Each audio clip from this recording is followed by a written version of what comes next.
Waiting is awkward, isn't it? Waiting is uncomfortable, isn't it? Years ago, I did the same thing from a stage once, and it was right after I had announced to the congregation that I struggled with anxiety and panic attacks. And literally, it was 2 weeks before I announced, everyone asked them to pray for me. And then I started the message this way. I went out on the stage and I just sat there and looked at him for a while. And it was really funny until I realized that a lot of the people in the congregation were starting to panic for me. They thought I was having a panic attack on the stage. I wasn't. I was just trying to show them how uncomfortable waiting is, as I just did with you. What we're going to see in chapter 5 of Esther as we continue this amazing story is her brilliance, her wisdom, and understanding that waiting is difficult, but something special can happen in the waiting. We can meet God in a special, powerful way in our waiting. So let me just review the story for you again really quickly. Remember, it starts off as any great story does. Once upon a time in a land far, far away, on the other side of the world, a long time ago, lived a king, King Xerxes. He was powerful, he was rich. Remember, he throws this huge party, lasts for half a year, then for 2 weeks they're drinking. He's half drunk. He tells his wife, Queen Vashti, come in and dance. She doesn't want to, so he ends up banishing her, and then some of his people come to him and say, well, we got a great idea. Why don't you do a beauty contest? This is where, again, it's not this Disney princess story. It's really human trafficking. They go take these young virgins, these beautiful young women, they bring them back to the palace, and then he's going to spend one night with each of them, gross, and pick one of them to be his queen. Well, in the midst of all this disgusting grossness, God is working because of all the women, he chooses Esther, but he doesn't know she's a Jew. So remember then, Mordecai is sitting outside of the gate. Mordecai is Esther's uncle. He overhears a plot to kill the king. He tells Esther, they save the life of the king. Read this toward the end of the story. And Esther, that will come back because they write down in the annals of the king that Mordecai saved his life. That's going to come back later in the story. Well, Haman, boo. Remember, every time we read Haman, you have to boo because that's what the Jews do during this celebration that they have to this day, 3,000 years later. When they read the book of Esther, they'll write it on the bottom of their shoe. And whenever they read the name Haman in the story of Esther, they stomp their feet and they say, boo, boo. But Haman's the wicked guy in the story. And he's so wicked, he actually hates Mordecai, finds out Mordecai's a Jew, and he decides, I want to kill not just Mordecai, I want to kill all the Jews. But there was a story behind the story because certainly Satan knew that it had already been prophesied that the Messiah would come through the Jewish nation. It's not just that he wants these people killed because he's evil. He also knows that if he can wipe out the Jews, he will wipe out the future Messiah. And so there's a plot here. Well, then remember Mordecai starts texting back and forth, ancient texting with Esther. And he's saying, Esther, you got to do something. Esther texts back, well, I can't do it. You know, we got these weird laws that if I go into the king and he doesn't want me there, he could kill me. And they go back and forth. And finally, Esther, this is where we start to realize there was more to her than just her beauty.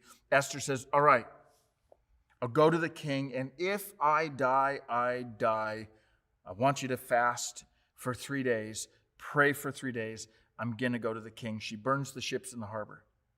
And that's where we pick up the story where in Esther chapter 5, verse 1, it says, on the third day, remember she said, fast for 3 days. On the third day, Esther put on her royal robes, stood in the inner court of the palace in front of the king's hall. Now, remember, she doesn't know. She might die. This may be the day that she dies. She does not know how the king is going to respond. Remember in chapter 4, she said, the king hasn't even called me in for 30 days. She hasn't even seen her husband for 30 days. Another gross part of the story. Why? Because he's probably sleeping with other women in his harem.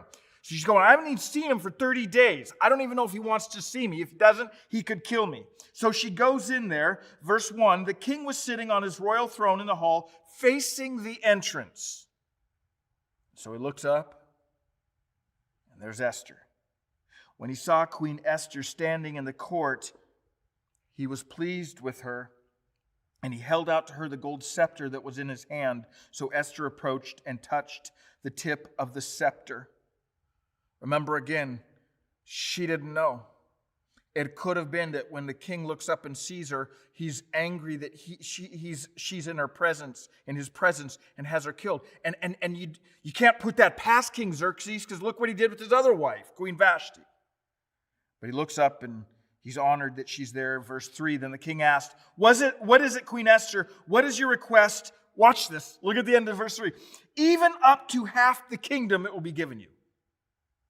Now this is where we start to see how wise she was.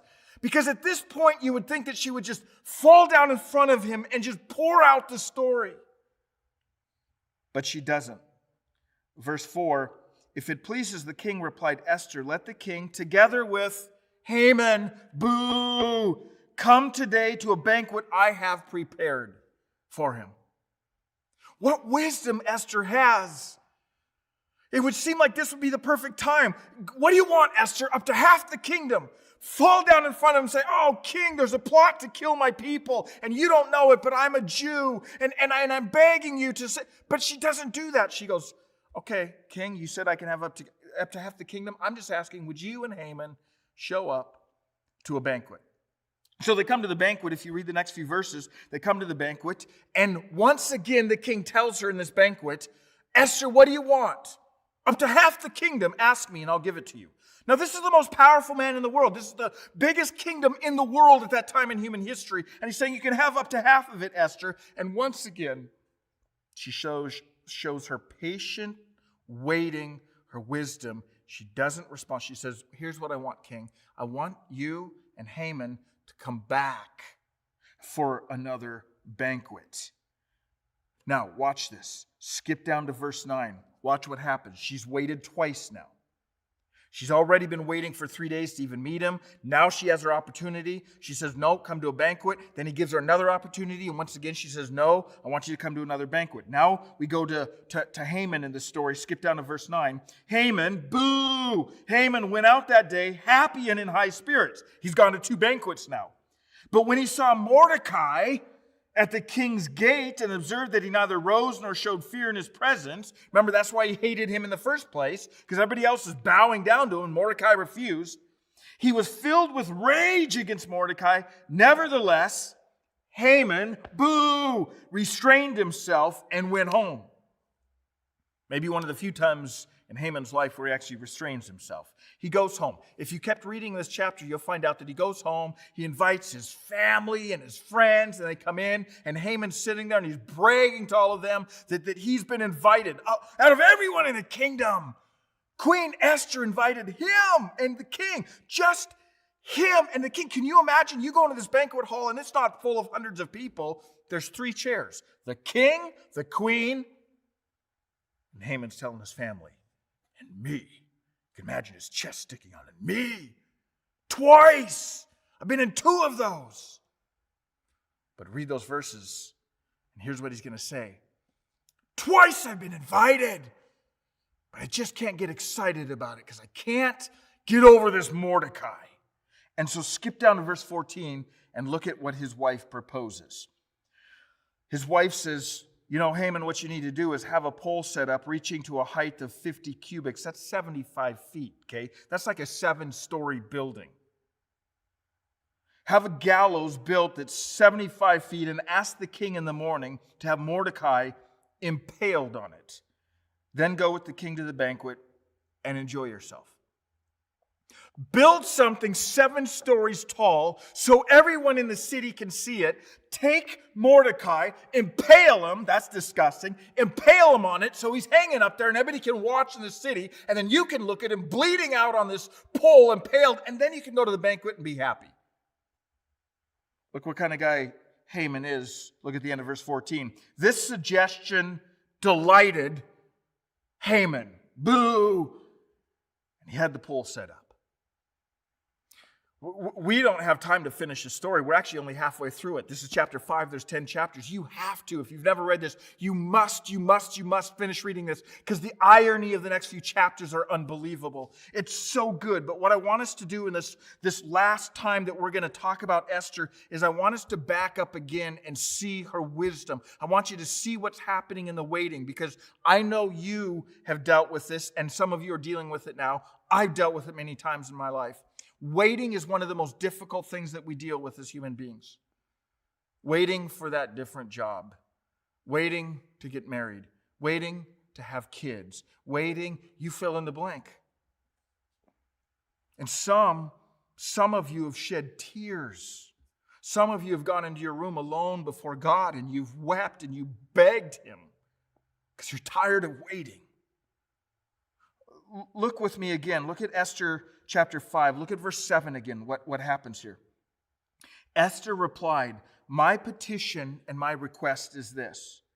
If the king regards me with favor, and if it pleases the king to grant my petition and fulfill my request, let the king and Haman come tomorrow to the banquet I will prepare for them. Then I will answer the king's question." Here's what she's saying.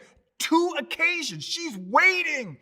She's waiting. She feels like you've waited in your life before God. It seems like it's taken forever. But instead of her just jumping into this, wisdom took over, and she's going, you know what? I need to wait a little longer. Because God is going to do something in this waiting. And again, read the rest of the story, because you're going to find out that there was great wisdom in her waiting because of what happened. The irony of it, it's almost laughable. But your waiting and my waiting, as I said before, there's been times I know where maybe you've shed tears.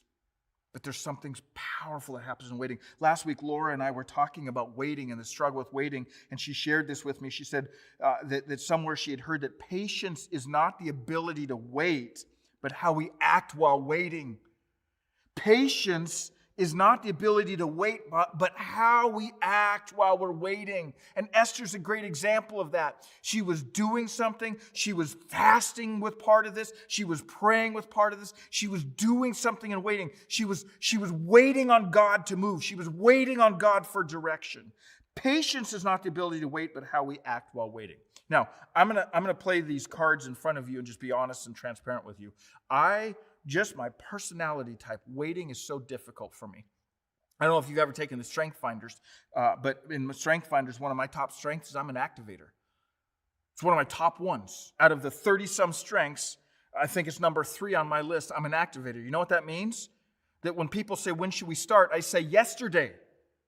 Why are we waiting? Let's go. I can't stand waiting. I remember for a year, I had a job that for a year I would drive across town. It was a 100-mile round trip. And I'd sit in the car in traffic, and then finally we moved, and I lived about 2 miles from the church that I worked at. And for a year, I had been driving 100 miles round trip. Now I live 2 miles away, and I kid you not, within a week, I'm driving home, and I get at a red light, and I'm going, come on! Because now I got to wait at a red light to go 2 miles. I'm not good with patience. But when I look back on my life, and I see some of the times that God has worked in amazing ways, was when I was forced to wait. It's uncomfortable. There's struggles that we have in waiting that we don't have at any other times in our life, but God will meet you in a special way in your waiting. If you think about music, and I'm not a musician, but I took just enough of it to know that even if you're reading music, as you're playing along, they'll have what they call rests, where they say stop. Like you stop playing, you stop for a beat or a quarter note. Even in the Psalms, there's a word that they have in there that actually means stop, pause, wait. Let what you just read soak in. Once a week, God told us in the very first chapters of here, He said, you know what I want you to do? I'm giving you this gift. It's not a chore. The Sabbath is not a chore. He's saying, I want you to take this principle of once a week, just stop, pause, wait. Because God does something powerful in our waiting. My daughter, in 2017, she'd gotten engaged to a guy. She was in the military. She was stationed in Okinawa, and she was done. She was ready to move on with life. She had a bad command. And I'll never forget her husband, or her husband-to-be, the guy she was engaged with. He came with my wife and I to drop her off at the airport. She's going to fly halfway around the world. She knows. She's saying goodbye to her family. She's saying goodbye to her future spouse. She's not going to see him or us for 6 months. And, I'm getting emotional here. I remember watching my daughter, like she literally collapsed and started weeping on the floor of the airport. She got on the plane, and that just does something to a dad's heart, to watch your daughter hurt like that. But I went home and I wrote her a letter, and in part of the letter I wrote this. I said, Ashley, it was clearly hard for you to leave, even more difficult than it's been in the past. I was praying for you yesterday and thinking that sometimes the hardest part of our journeys, we may say our dreams, is the holding pattern or the waiting. It's where you are right now.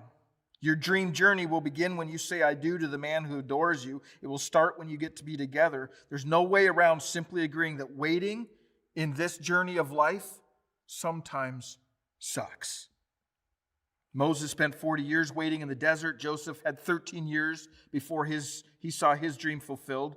The list could go on, and I'm sure every one of those people would say that they were some of the hardest days of their life, but also some of the times where God did the most work in their life. So, Ashley, I pray for peace and comfort for you in this waiting time. I pray that you will truly feel your loving daddy in heaven wrap his arms around you and give you a hug. I pray that God will show you something special during this time, something you will always look back on and recognize as one of the most important, powerful, special times in your life, in this time of waiting. God does something special in our waiting.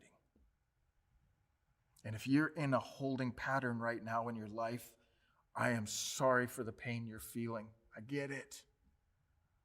But don't miss what God wants to do with you and through you and in you in this time of waiting. God, we love you. We thank you for being a good father, a good father.